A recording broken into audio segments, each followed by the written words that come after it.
With a standing ovation, can we welcome our Father to the podium this morning?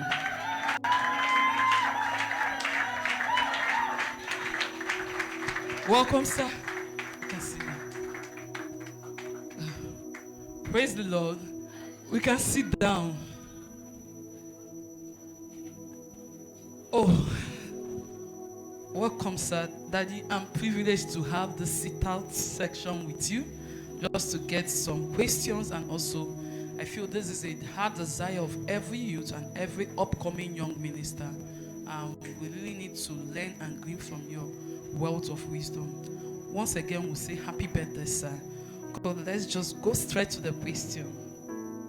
Okay, first of all, we'll come into the place of your ministerial call. Do you always have this passion as a child to serve God in the office of a pastor in ministry? Before I gave my life to Christ, no. But from the time I gave my life to Christ, yes. Let's say before he gave his life to Christ. I know for many of us, we just want to be people that are donating to church, and our father said that was what first vision.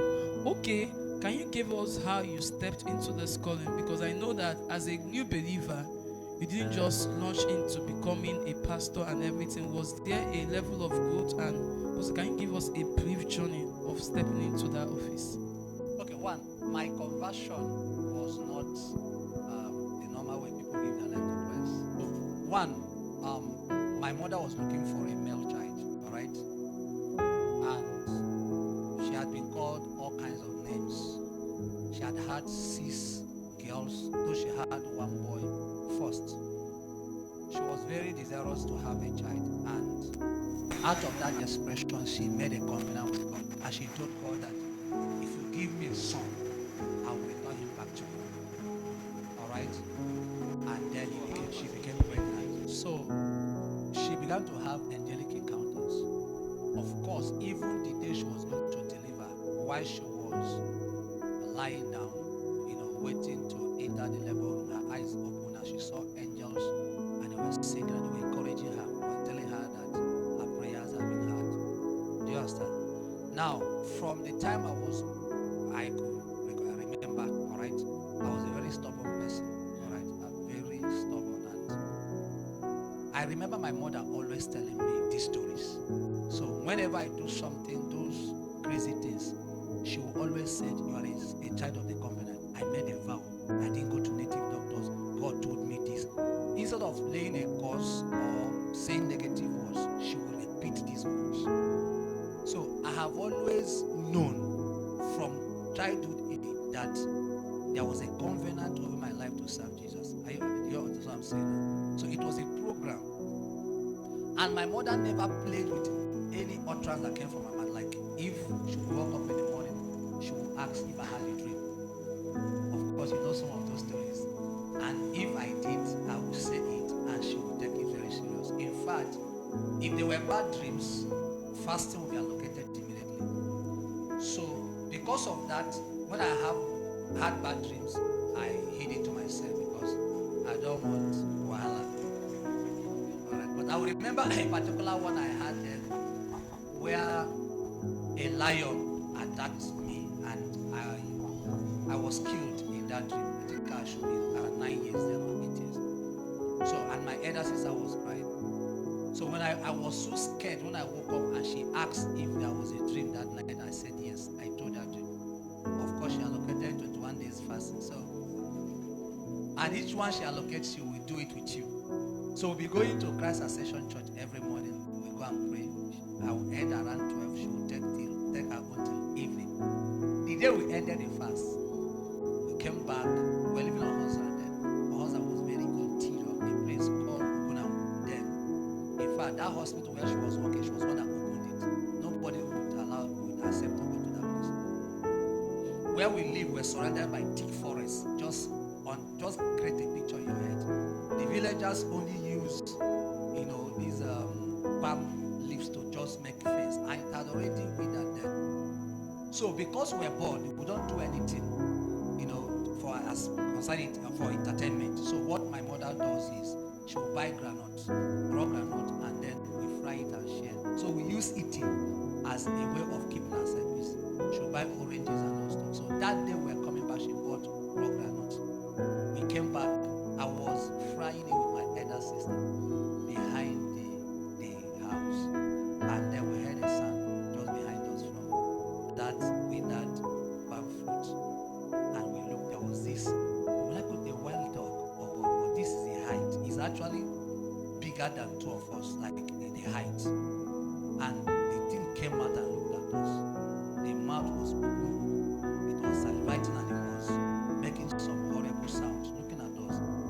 And then it started moving forward. My elder sister started calling or the other sister. She should look through the window that this kind of animal and dog that we saw that we don't know who owns it and where the dog came from. My mother heard it and looked through the window. And the dog was almost like God was going to come in through the door. My mother rebuked it in the name of Jesus and started running off. And then she looked, I was one running after the dog.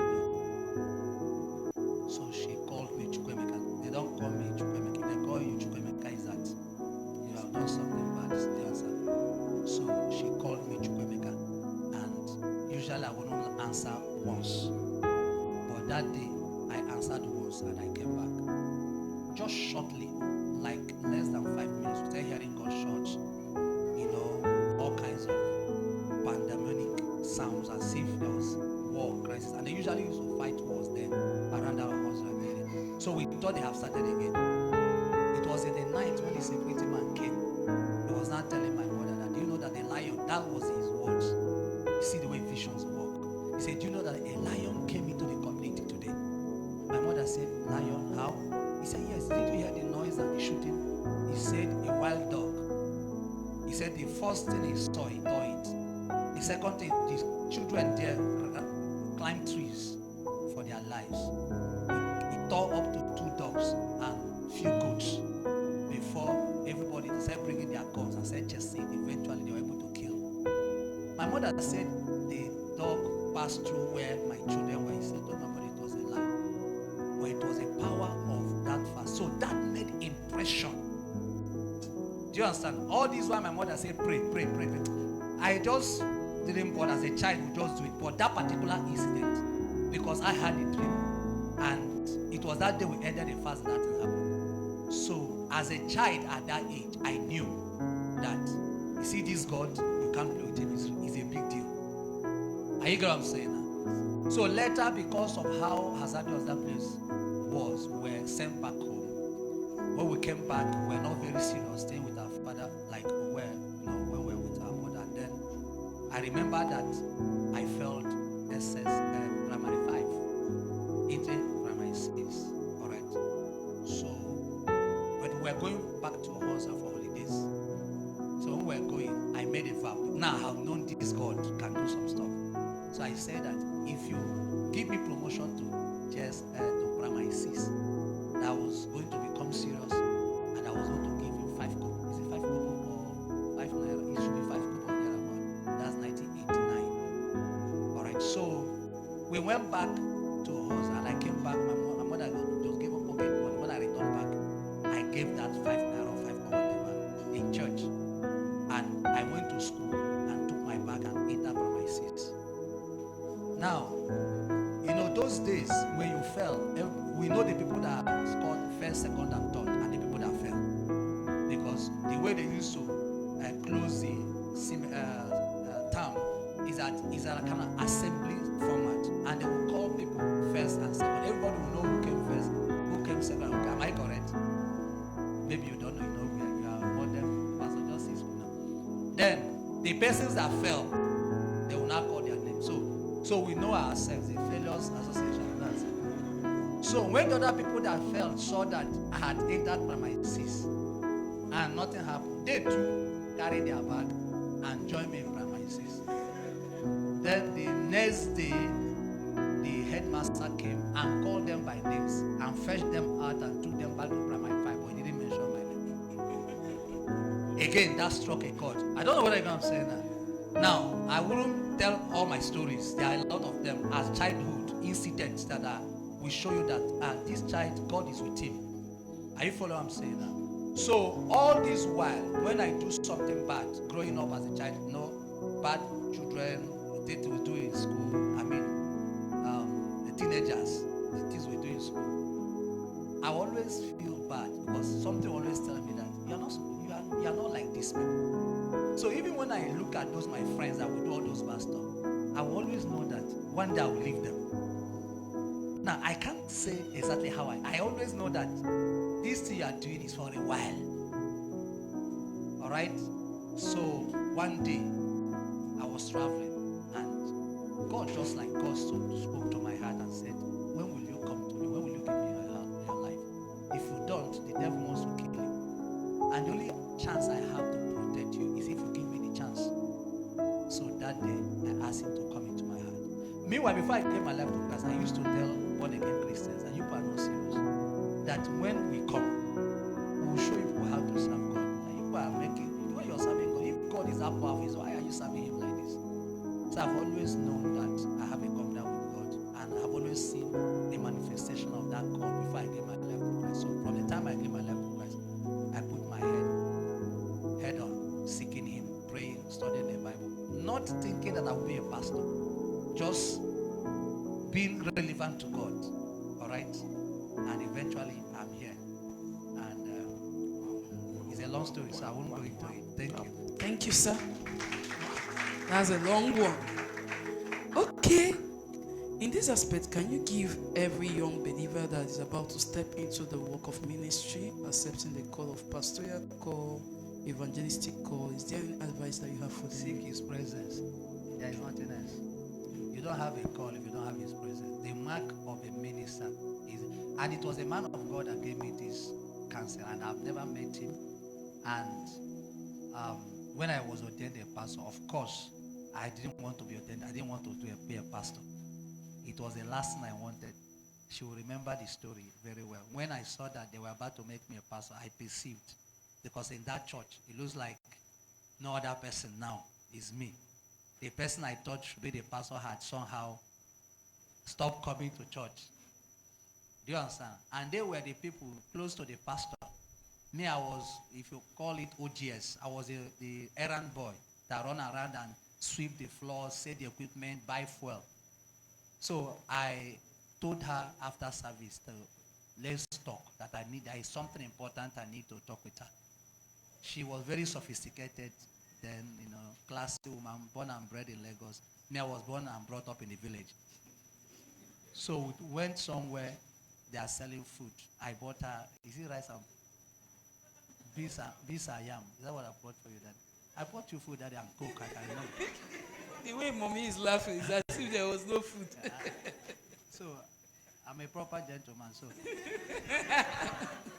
so I bought food, yes. Even I didn't have, I remember that after service, that food was 15 naira. Yeah, 15 naira. 2005. Right? 2005. So I told her, I said, this una pastor one made mistake. That's why I spoke it in English. I said, this your pastor wants to make mistake. She said, what do I mean? I said, he wants to hand over the church to a wrong person. He said, who? He said, Nami, you want to hand over the church to me? I said, and it's wrong. I said, the pastor that Jesus has called is Okechus. Okechus was a medical doctor that his beard is like Isaiah's own. Do you understand? He was 40 or 50 medical students. Very polished, well brought up, Enugu boy, from a good family and everything. Everything was good. In fact, he's the person that physically looking should pastor the church. Me, I had one trouser. I don't have a shoe. Do you understand? I don't even have a shirt. In fact, the shirt and trouser and shoe I wore, tie, the day I was ordained, I borrowed all of them from different persons. Do you understand? How do I come and pastor these people? And the pastor that was pastoring that church then he dresses well. He wears, my in-law is rich. Do you understand? He lives at the BQ. He eats off campus. And these people follow him. This one is Lagos brought up and speaks fluently. They are the people that look at me. How do I pastor this one? How? It was a burden. I didn't want it. It's like kill me rather than giving me this. So when I spoke to her, she agreed with me that it's a good thought. That guy should be the pastor. We can't make mistake and give it to you. You can't handle this matter. So both of us, having agreed, we marched to the pastor's office. So when we came, he asked, I said, is everything?